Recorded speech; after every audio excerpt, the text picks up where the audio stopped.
पंक्ति जामेगी ना बराबर जामेगी घरे गया પછી યાદ આવશે નથી જતા તો સાહેબ આજ કહીએ છે જ્યારે જ્યારે દેરાસરમાં પરમાત્માની સામે તમે ઉપસ્થિત થાઓ એ વખતે આપણા મોઢામાંથી આ ઉદ્ગાર નીકળે મારા વાલા પ્રભુ ત્યારે મળશો તમે અને મારી આશા પૂરી ત્યારે કરશો ત્રણ તબક્કા બતાવ્યા હતા ને પહેલો તબક્કો કયો મારી આશા પૂરી ક્યારે કરશો આ પહેલો તબક્કો હે પરમાત્મા મારી આશા તમે ક્યારે પૂરી કરશો એનો જવાબ છે ક્યારે મળશો તમે એનો જવાબ છે ક્યારે મળશો તમે જે ઘડીએ પરમાત્મા આપણને મળી જાય એ ઘડીએ આપણી આશા પૂરી પણ પરમાત્મા મળે ક્યારે મારા વાલા પ્રભુ જે ક્ષણે આપણને પરમાત્મા વાલા લાગે એ જ ક્ષણે પરમાત્મા આપણને મળી જાય અને જે ક્ષણે પરમાત્મા આપણને મળી જાય એ ક્ષણે આપણી ગમે તેની પ્રકારની આશા હોય ને એ પૂરી થયા વગર રહે નહીં આ ડંકે કી ચોટ નાની ભગવતે બતાવેલો કોલ છે આજે પાછા પરમાત્માનો જન્મ કલ્યાણ સૌ મનાવીએ છીએ આપણે જન્મ્યા માતાની ખુશી હતી આજે પરમાત્માનો જન્મ થયો હશે હવે અમારે કેટલા ટકા હે આપણે કેટલા ટકા આપણે તો જ્યારે પરમાત્મા સમાવસર પર બેસીને દેશના દે આપણે માર્ગદર્શન આપે ત્યારે પરમાત્માનો ઉપકાર માનીએ હજી જન્મ્યા છે એ વળી જન્મ કલ્યાણક બનાવવાનું અને એના માટે આવો ઠાઠ માઠ હે આજે જ્યાં જ્યાં પણ પારસા પરમાત્માના તીર્થો હશે ત્યાં આગળ આજનો દિવસ કેવો હશે નાગેશ્વરમાં આજે વરઘોડું નીકળવાનું આજે નાગેશ્વરમાં 25,000 માણસ હશે કેટલું 25,000 માણસ અને બપોરે વરઘોડો નીકળે એવો જબરદસ્ત વરઘોડો નીકળે અને જે લોકો નાચે કૂદે ને હરખે જેની કોઈ સીમા નહીં પણ સવાલ છે શા માટે પરમાત્માના જીવનમાં ઘટનાઓ બહુ ઘટતી હોય છે પણ દરેક ઘટનાને કલ્યાણક શબ્દથી ઓળખાતી નથી ફરી પરમાત્માના જીવનમાં કોઈ એક ઘટના નથી ઘટતી પરમાત્માના જીવનમાં અનેક પ્રકારની વિશેષ ઘટનાઓ ઘટતી હોય છે પણ દરેક ઘટનાને કલ્યાણક શબ્દથી આપણે નવાજતા નથી કલ્યાણક કેટલા 8 5 કયા ચવન કલ્યાણક એટલે માતાના ઉદરમાં પરમાત્મા પધારે એ પણ કલ્યાણક હજી તો લિક્વિડ રૂપે છે પરમાત્મા તોય કલ્યાણક અને પરમાત્માનો જન્મ થાય એ કલ્યાણક પરમાત્મા દીક્ષા લે એ કલ્યાણક પરમાત્મા કલ્યાણની પ્રાપ્તિ કરે એ કલ્યાણક અને પરમાત્મા મોક્ષમાં પ્રાપ્ત કરે એ પણ કલ્યાણક આ પાંચ જ ઘટનાને કલ્યાણક કેમ કહેવામાં આવે છે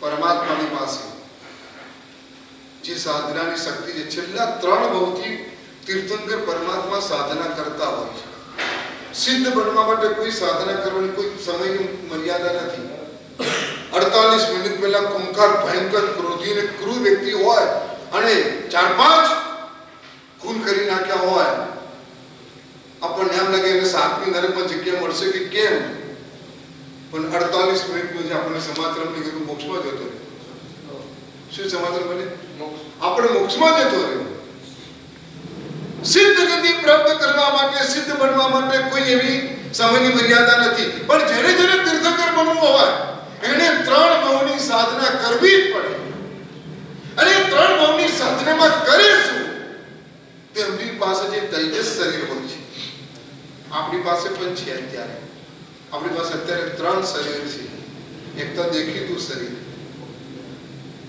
એક એની અંદર તેજસ શરીર જે આપણું ટેમ્પરેચર જેને આપણે કહીએ કે તાવ આવે નોર્મલ ટેમ્પરેચર કેટલું જોઈએ 98 અને એમાંથી 100 ને 1 થાય એટલે એને તાવ આવે ટેસ્ટિંગ કરાવો એ જે છે ને એ તેજસ શરીર છે એ તેજસ શરીર એ પણ આપણી પાસે છે અને તીર્થંકર પરમાત્મા પાસે હોય છે અને ત્રીજું શરીર છે કાર્મલ શરીર જે આપણી આખી ગતિવિધિઓનું કંટ્રોલિંગ કરે છે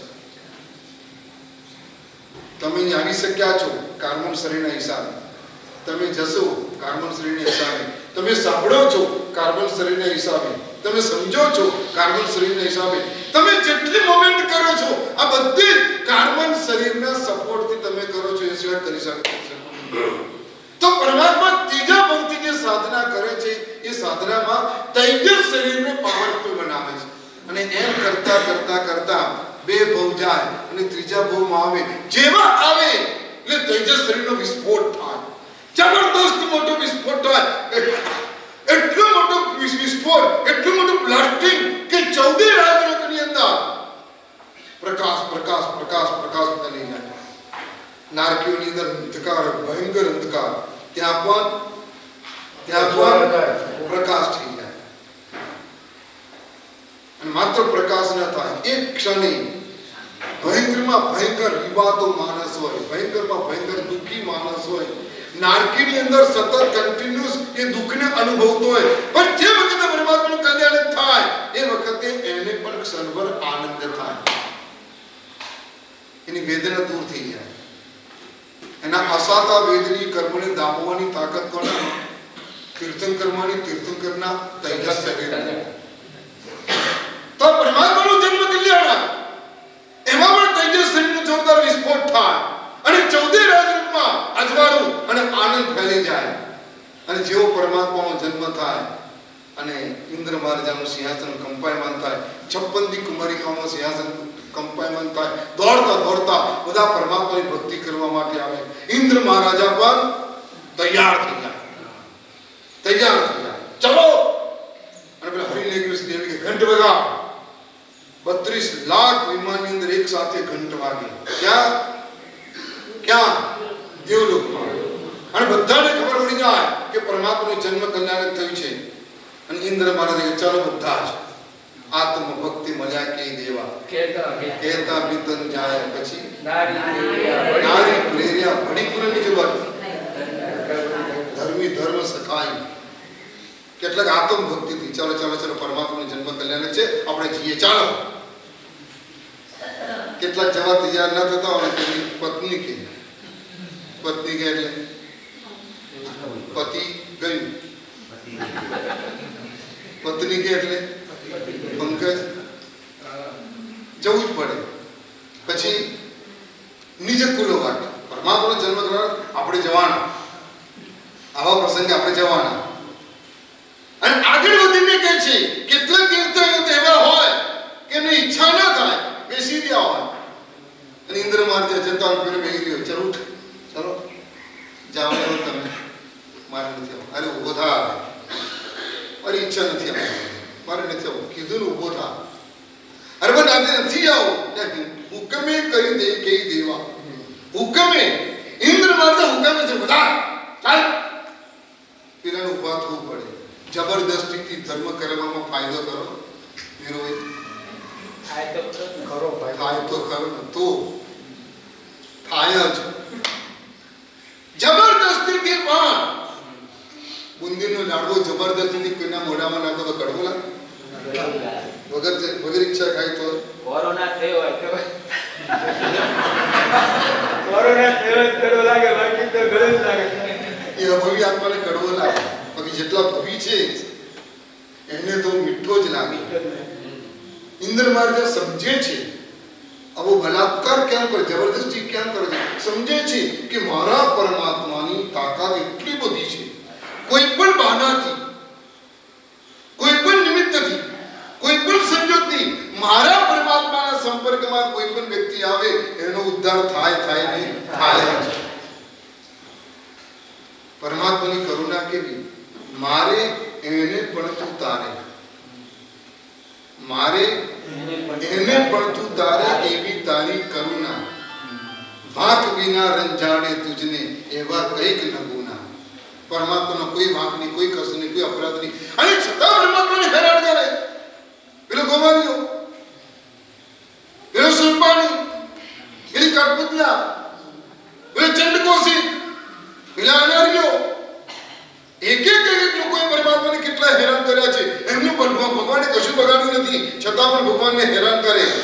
પણ પરમાત્મા શું કરે?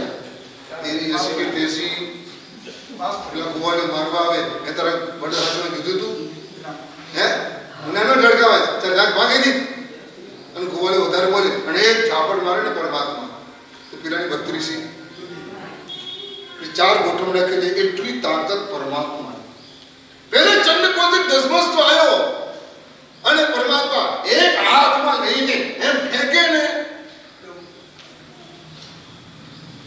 કેટલો દૂર જઈને ભાગી આવી પરમાત્માની તાકાત હોવા છતાં પણ પરમાત્માનો સ્વભાવ એવો જે કોઈ પણ આવે પરમાત્માને મારવા આવે એનો પણ ઉદ્ધાર પરમાત્માનો ઉપદ્રવ કરવા આવે એનો પણ ઉદ્ધાર અને પરમાત્માની ઉપાસના કરવા આવે એનો પણ ઉદ્ધાર આ પાછળ પરમાત્મા દીક્ષા લઈને ક્ષિપ્રા નદીના કિનારે ઊભા છે અને પેલા મેઘમાડીને ખબર પડી અને જોરદાર વરસાદ વરસાવ્યો નદીમાં એટલું બધું પાણી પરમાત્માના પગ પાણીમાં આવી ગયા ધીરે ધીરે પરમાત્માના ઢીચણ પાણીમાં ધીરે પરમાત્માની કમર સુધી પાણી ધીરે પરમાત્માનું પેટ પણ પાણીમાં ધીરે પરમાત્માની છાતી પણ પાણીમાં પરમાત્માનું ગળું પણ પાણીમાં હવે માત્ર પરમાત્માનું મોઢું દેખાય છે આખું શરીર પાણીમાં અને પેલો મેઘવાળી કમટ ના કેમ ધ્યાન છોડે હમણાં છોડાવો એની તાકાત શું અને એમ કરતા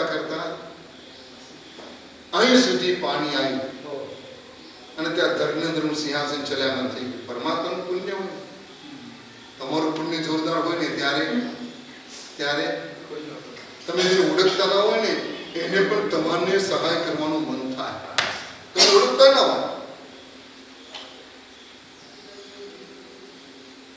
પુણ્ય છે ને અને મેં ધર્મેન્દ્ર આવ્યા ભગવાનને ઉચકી લીધા પદ્માવતી માતા ધર્મેન્દ્ર છત્ર કરી દીધું મેઘમાળી વરસાદ વરસાવે છે અને ધર્મેન્દ્ર અને પદ્માવતી પરમાત્માની બચાવ કરે છે ઉપાસના કરે છે રક્ષા કરે છે બંને જણા એકબીજાથી વિરુદ્ધ છે એ વખતે પરમાત્માની માનસિકતા કેવી બહુ સારું કર્યું હા ધર્મેન્દ્ર તું આવી ગયો બધા મારી આ નહીં બને એટલે મારા 9 વર્ષ પૂરા હતા પાણીમાં ઢૂંઢે મરી જાતો તો આવી ગયો બહુ સારું કર્યું તને ધન્યવાદ પેલો મેઘવાળી જો નઠારો મારી પાછળ પડ્યો છે મેં એનું શું બગાડ્યું મને હેરાન કરે છે મેઘમાળી પ્રત્યે પરમાત્માને કોઈ દ્વેષ નથી અને ધર્મેન્દ્ર પ્રત્યે એને કોઈ રાગ નથી પરમાત્માની કરુણા છે વાઘ વિના રંજાડે તુજને એવા કઈક લઘુના મારે એને પણ તુકારે એવી તારી કરુણા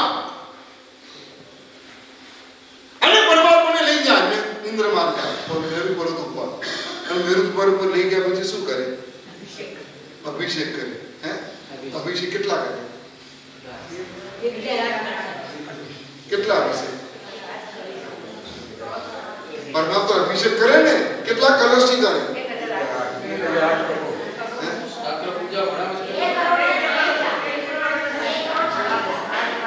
કેટલા કલશથી 1,60,00,000 કલશ અને બચુડા નહીં વિરાટ આટલું બધું પાણી પરમાત્મા પર દોડે એ બધું પાકું કે કાચું ઉગાડેલું હશે ને કાચું કે પાકું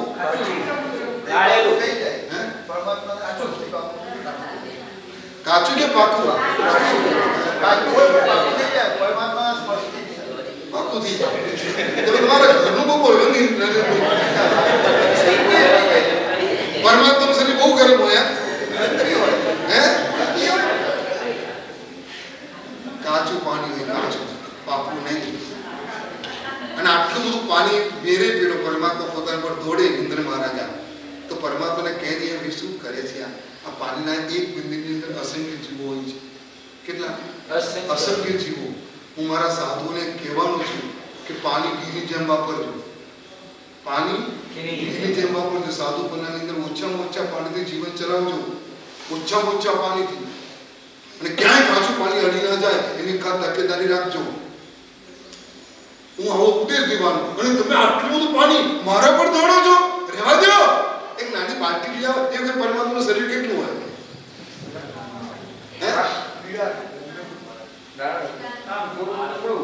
અત્યારે આપણે બાળક જન્મ કેટલું મોટા મને ખબર નથી તમે જોયું હશે કેટલું એ બાળક આટલું આટલું આટલું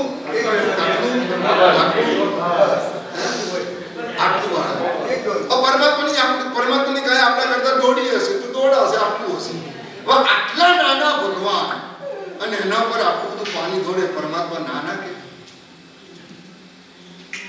જન્મ કલ્યાણક શા માટે આપણે ઉજવીએ છીએ ને એનો આપણે વિચાર કરીએ છીએ. દરેકે દરેક ક્રિયા પાછળ આપણે જ્ઞાની ભગવંતોના કેવા રહસ્ય કેવી એમની દ્રષ્ટિ છે. આટલું બધું પાણી ધોડે પરમાત્મા ના નાખે કેમ કે પરમાત્માને ખબર છે કે અત્યારે મારી પાસે તીર્થંકર નામ કર્મ છે. કયું કર્મ છે? ત્રીજા ભાવની અંદર તીર્થંકર નામ કર્મ બાંધી છે. તીર્થંકર નામ કર્મ એટલે જેટલા પણ પુણ્યના કર્મ છે ને એની અંદર સૌથી ઊંચામાં ઊંચું ટોચ કક્ષાનું કોઈ પણ કર્મ હોય ને તો તીર્થંકર નામ કર્મ હોય. એ પરમાત્મા પ્રાપ્ત કરે. અત્યારે મારી પાસે તીર્થંકર નામ કર્મ છે અને આ કર્મની તાકાત એટલી જોરદાર છે, એનો પ્રભાવ એટલો બધો જોરદાર છે. મારે એના દ્વારા આખા જગતને સુખ, શાંતિ અને સમાધિ પ્રાપ્ત કરાવવાની છે. એમાં સૌથી પહેલા મારે આ ધરતીને સમૃદ્ધ કરવાની છે. કઈ ધરતી? બે જે છે ને ધરતી માતા એ સમૃદ્ધ નહીં હોય તો શું થશે? આજનું વિજ્ઞાન ધરતી માતાની ઘોર ખોદી રહ્યું છે. ઘોર corridor road, asphalt road, 4 line road, 6 line road, કપાડ તમારું રોડ. એક રોડ બનાવવાની અંદર તમે કેટલી વિરાધના, કેટલી હિંસા અને કેટલા પાપ બાંધો. એ તો ઠીક છે, પર્યાવરણને કેટલું બધું નુકસાન પહોંચાડો છો તમે તમારા નજીવા સ્વાર્થ માટે આખી દુનિયાને કેટલે હેરાન કરો છો. હોંશે તમે મોબાઈલ વાપરો છો પણ આ મોબાઈલને કેવી હારાકીરી મચાઈ છે ખબર છે? કેટલા પક્ષીઓની જાત ખલાસ થઈ ગઈ. ક્યાં ગઈ ચકલીઓ? ક્યાં ગઈ? એમાં તો કેટલા બધા પક્ષીઓ, કારણ કે મોબાઈલના વેવ્સ મેગ્નેટના જ્યાં જ્યાં પડે છે એ પક્ષીઓના શરીરને અસર કરતા હોય છે. બિચારા ઉડી શકતા નથી, બિચારા ચાલી શકતા નથી અને બિચારાનું જીવન ખલાસ થઈ જાય છે. એની પ્રજનન શક્તિ ખલાસ થઈ જાય છે, એની આખી જાતિ ખલાસ થઈ જાય છે. પરમાત્માને આખા પહેલા ધરતીને સમૃદ્ધ કરવી છે.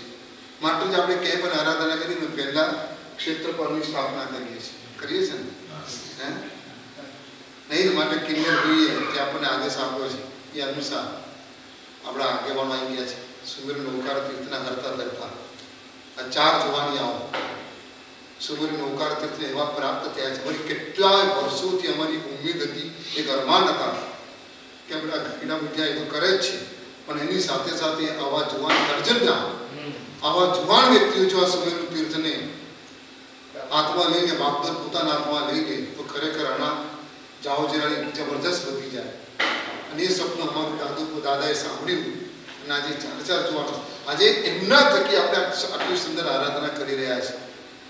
અને કિન્નરભાઈએ કીધું એ મુજબ અત્યારે અમે ત્યાં ગયા, દેરાસરની અંદર જગ્યા જોઈ લીધી અને કડિયાનું કામ શરૂ થઈ ગયું છે અને સુંદર મજાના ક્ષેત્રફળની સ્થાપના અંદર આપણે ટેમ્પરરી સ્થાપના કરવાની છે. કાલે પરમ દિવસે ગુરુજીની શાસન દેવ કી મહારાજ કી જય.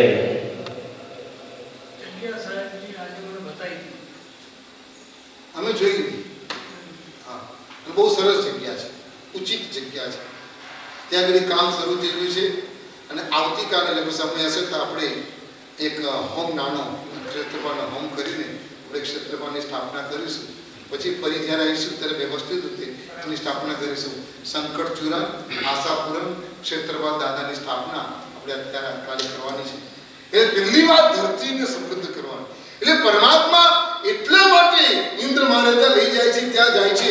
બાકી પરમાત્મા ના કહી દે ને એટલે રહેવા દે મારી માથી મને જુદો કેમ કરે? હજી હમણાં તો જન્મ્યો છું અને મારી માથી મને જુદો કરે છે. પરમાત્માને કહી દે લઈ જાવ કશો વાંધો. ઇન્દ્ર મહારાજા પંચરૂપ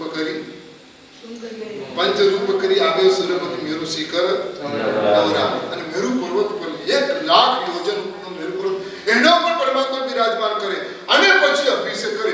આટલા બધા પાણીનો અભિષેક એટલા માટે કે પરમાત્માનો સ્પર્શ કરીને એ પાણી નીચે ઉતરે, ફોર્સથી ઉતરે બરાબર. એ પાણી જ્યાં જ્યાં જાય પરમાત્માનો સ્પર્શ થઈ ગયો છે પછી પાણી જ્યાં જ્યાં જાય ત્યાં ત્યાં સમૃદ્ધિ. વનસ્પતિમાં જાય તો વનસ્પતિમાં સમૃદ્ધિ, સોનાની ખાણમાં જાય તો સોનામાં અભિવૃદ્ધિ, ચાંદીની ખાણમાં જાય તો ચાંદીમાં અભિવૃદ્ધિ, રતનની ખાણમાં જાય તો રતનની અભિવૃદ્ધિ. જ્યાં જ્યાં જાય ત્યાં સમૃદ્ધિ. અને એ સમૃદ્ધિ થઈ રહી છે માટે પરમાત્મા ઇનકાર કરતા નથી. કઈ વાગી બેઠો છો તમે તમારે કરો. એ આપણને તો શરદી થઈ જાય, પછી કોરોના ભડકી જાય, પછી રામ બોલો રામપણ થઈ જાય. પણ પરમાત્માને કશું ના થાય. કેમ ના થાય? તાકાત કેટલી પરમાત્માની, કેટલી તાકાત! 64 ઇન્દ્ર ભેગા થઈને પરમાત્માના પગને હલાવવાની કોશિશ કરે ને, પગને હલાવવાની ટ્રસ્ટી મત પરમાત્માનો પગ ના થાય. એટલી ગજબની તાકાત પરમાત્માની બાળપણની અંદર હોય છે. એમને કોઈ શરદી બોરદી કશું ના થાય. એટલે આપણે પરમાત્માનો જન્મ કલ્યાણ મહોત્સવ મનાવીએ છીએ. લક્ષ્ય આ રાખવાનું છે. એ પરમાત્મા જેમ તે આખી દુનિયાની આખા જગતને સમૃદ્ધ કરી, આજે હું તારો અભિષેક કરું છું. મારા હૃદયને, મારા આત્માને તું સમૃદ્ધ કર. માટે હું તારા જન્મ કલ્યાણને મનાવું છું. પરમાત્માનું જન્મ કલ્યાણક એ સૌથી મહત્વનું કલ્યાણક છે. આમ તો દીક્ષા કરે, આમ તો કેવું ના બીજા બધા, પરંતુ અપેક્ષા સૌથી મહત્વનું કલ્યાણક હોય તે પરમાત્માનું જન્મ કલ્યાણક છે. પરમાત્માના વિલાસની અંદર પણ આપણે જે અભિષેક કરીએ છીએ ને, એ આપણે કશી ગતાગત નથી. કારણ કે અભિષેક કેવી રીતે કરવા એની પર એક પદ્ધતિ છે. આ દાદાની જેવી રીતે તાકાત નથી હોતી. આ અંજન સવા કરેલા, પ્રાણ પ્રતિષ્ઠા કરેલા દાદાઓ હોય છે. આચાર્ય ભગવંતો કેવી સાધના કરીને, કેવા તપ કરીને અને કેવી ઉગ્ર ઉર્જા ઊભી કરીને પરમાત્માની અંદર પ્રક્ષિપ્ત કરતા હોય છે. એ પરમાત્માનું સ્ટેચ્યુ નથી, સાક્ષાત પરમાત્મા